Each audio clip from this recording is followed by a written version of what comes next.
السلام علیکم ورحمۃ اللہ وبرکاتہ۔ دوستو، پہلگام میں جو کچھ ہوا وہ پورے ملک کے لیے انتہائی درجے میں تکلیف دہ ہے۔ کسی بھی انسان سے اس قسم کی درندگی کی توقع نہیں ہونی چاہیے۔ جو لوگ سیاحت کے لیے آئے ہوئے ہیں، عام انسان ہیں، انہوں نے کسی کا بھی کیا بگاڑا ہے؟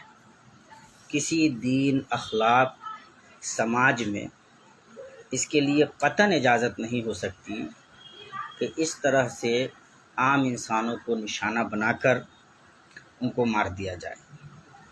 یہ دنیا کا کوئی نہ دین سکھاتا ہے، نہ کوئی اچھا سماج سکھا سکتا ہے، اور نہ ہی کسی اخلاقی نظام میں اس کے لیے جگہ ہو سکتی ہے۔ پورے ملک نے جس طرح اکٹھے ہو کر اس پورے واقعے کی مذمت کی اور اس کو اپنے نیشن پہ ایک اٹیک تصور کیا، یہ اپنے آپ میں اچھی بات ہے۔ انصاف کی بات یہ ہے کہ یہ حملہ ہندوستان کی سیکورٹی پہ تو ہے ہی ہے، ساتھ ہی ساتھ جو سوشل فیبرک ہے اس کو بھی تباہ کرنے کی کوشش ہے۔ جب جان لینے والے مذہب پوچھتے ہوں تو وہ اصل پیغام دینا چاہتے ہیں۔ وہ پیغام دینا چاہتے ہیں کہ سب ایک نہیں ہیں، ایک نیشن میں رہنے والے لوگ ایک نہیں ہیں، ان کے انٹرسٹ سیم نہیں ہیں، وہ ایک ساتھ نہیں جی سکتے، یہ وہ کریٹ کرنا چاہتے ہیں۔ اور جو دوسرے لوگ اس قسم کے واقعے کو اپنے پولیٹیکل امبیشن کے لیے یوز کرتے ہیں، وہ بھی دراصل یہی چاہتے ہیں۔ اس لیے آپ جب غور کریں گے تو دیکھیں گے کہ اس پورے حادثے پہ جو ریئیکشن ہے، پولیٹیکل لیڈرز ہوں تب یا سوشل لیول پہ جو لوگ ایکٹیو ہیں وہ، ان میں دو طرح کا ریئیکشن آپ کو نظر آئے گا۔ ایک ریئیکشن وہ ہے کہ جو شاکڈ ہیں، لوگ تکلیف میں ہیں کہ عام انسان جو سیر و سیاحت کے لیے گئے ہوئے ہیں، ٹور پہ نکلے ہوئے ہیں، اپنے بال بچوں کے ساتھ ہیں، ان کے ساتھ یہ کیا ہو رہا ہے۔ وہ رو رہے ہیں، پریشان ہیں، اور چاہتے ہیں کہ ملک کا جو سیکورٹی کا نظام ہو وہ اتنا مضبوط ہو کہ کسی کی یہ ہمت نہیں ہو سکے۔ اس لیے وہ جہاں دشمن کو، حملہ آوروں کو کڑی سے کڑی سزا دینا چاہتے ہیں، ان کو سبق سکھانا چاہتے ہیں، وہیں وہ یہ چاہتے ہیں کہ جو ہمارا سسٹم ہے وہ اتنا مضبوط ہونا چاہیے، اور جو لیپسز رہے ہیں ان کا پتہ لگایا جانا چاہیے کہ آخر چوک ہوئی کہاں ہے، اور جو اکاؤنٹیبلٹی ہے اس کو فکس کیا جانا چاہیے۔ جو دوسرا ریئیکشن آپ کو ملا، یہ وہ لوگ ہیں جو ہر جگہ ایک اپرچونٹی کی تلاش میں رہتے ہیں۔ ان کو لگا یہ ایک موقع ہے کہ ڈیوائڈ اینڈ رول کی پالیسی اپناؤ، اور ایک مرتبہ پھر پورے سوشل فیبرک کا جو تانا بانا ایک بنا ہوا ہے ہمارے سماج کا، اس کو توڑو اور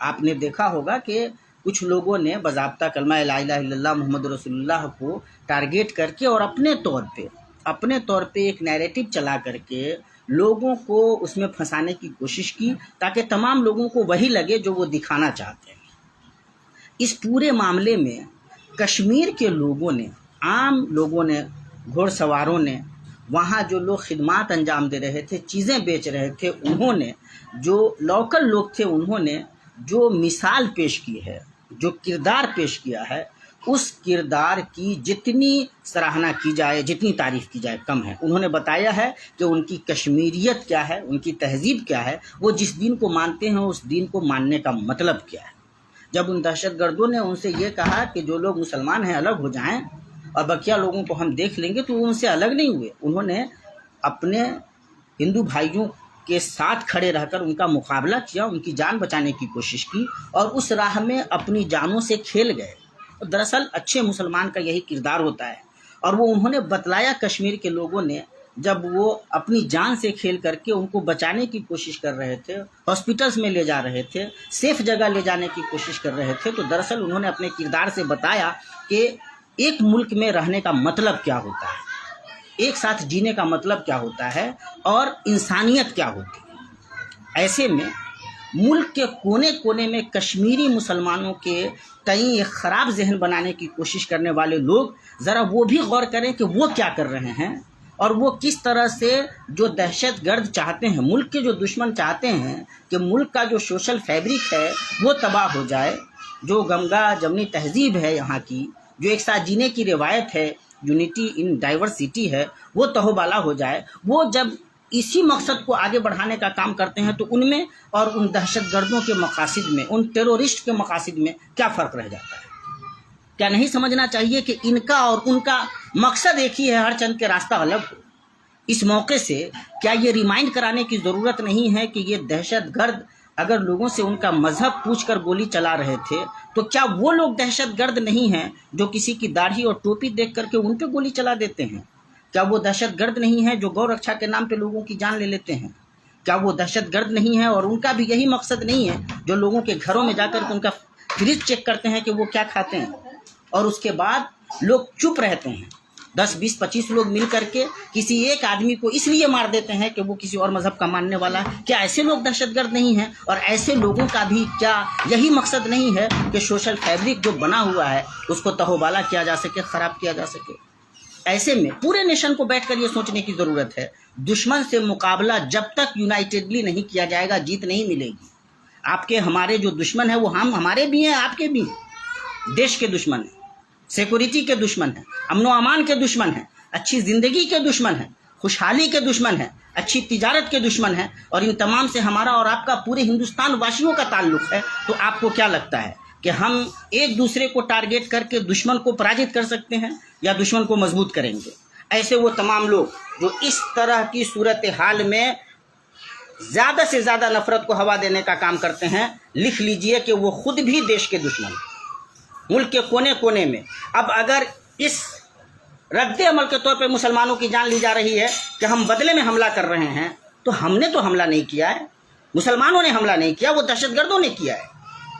مسلمان وہ تھے جو بچا رہے تھے، مسلمان وہ تھے جو بچانے کے لیے جان دے رہے تھے، دشمن وہ تھے، دہشت گرد وہ تھے جو جان لے رہے تھے۔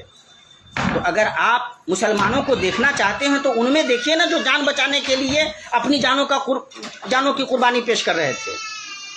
یہ کون سا طریقہ ہے کہ جان بچانے والوں کو بھول جاؤ اور جان لینے والے جن کا کوئی عطا پتہ نہیں، جن کا کوئی سراغ نہیں، جن کی کوئی حقیقت ابھی تک سامنے نہیں آئی، ان کو دیکھ کر کے ان کے نام پہ ہم لوگ جو اپنے دیش کے لیے جان کا نذرانہ پیش کرنے کو تیار ہیں، آپ ان کو ٹارگیٹ کرو، اپنے لوگوں کو ٹارگیٹ کرو۔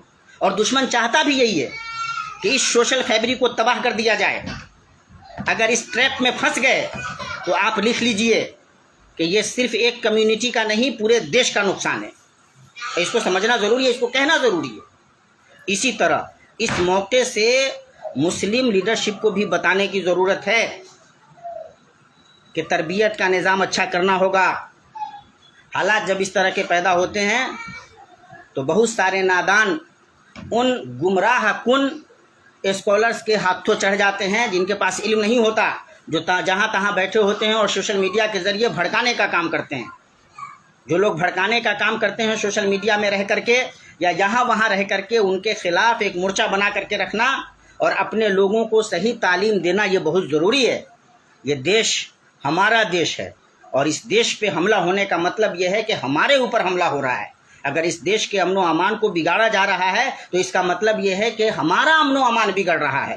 دیش اگر خراب ہوگا تو ہم خراب ہوں گے، دیش میں تباہی آئے گی تو ہمارے اوپر تباہی آئے گی۔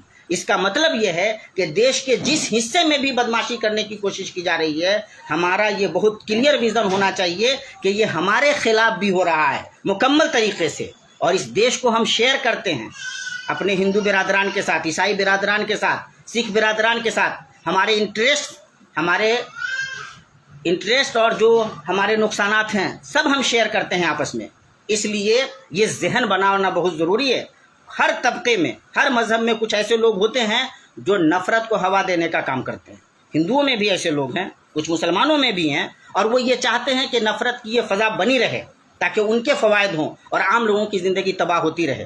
لیڈرشپ کی یہ ذمہ داری ہے کہ کوئی مایوسی کی لہر نہ جائے، کوئی غیر ضروری جوش نہ آوے، کوئی آدمی غلط سلط انداز میں کسی دوسرے کے ہتھے نہ چڑھے، اور سمجھے کہ ملک میں جمہوری قدروں کے مطابق ہی کوشش کی جائے گی تو کامیابی ملے گی۔ ہماری جو ذمہ داری ہے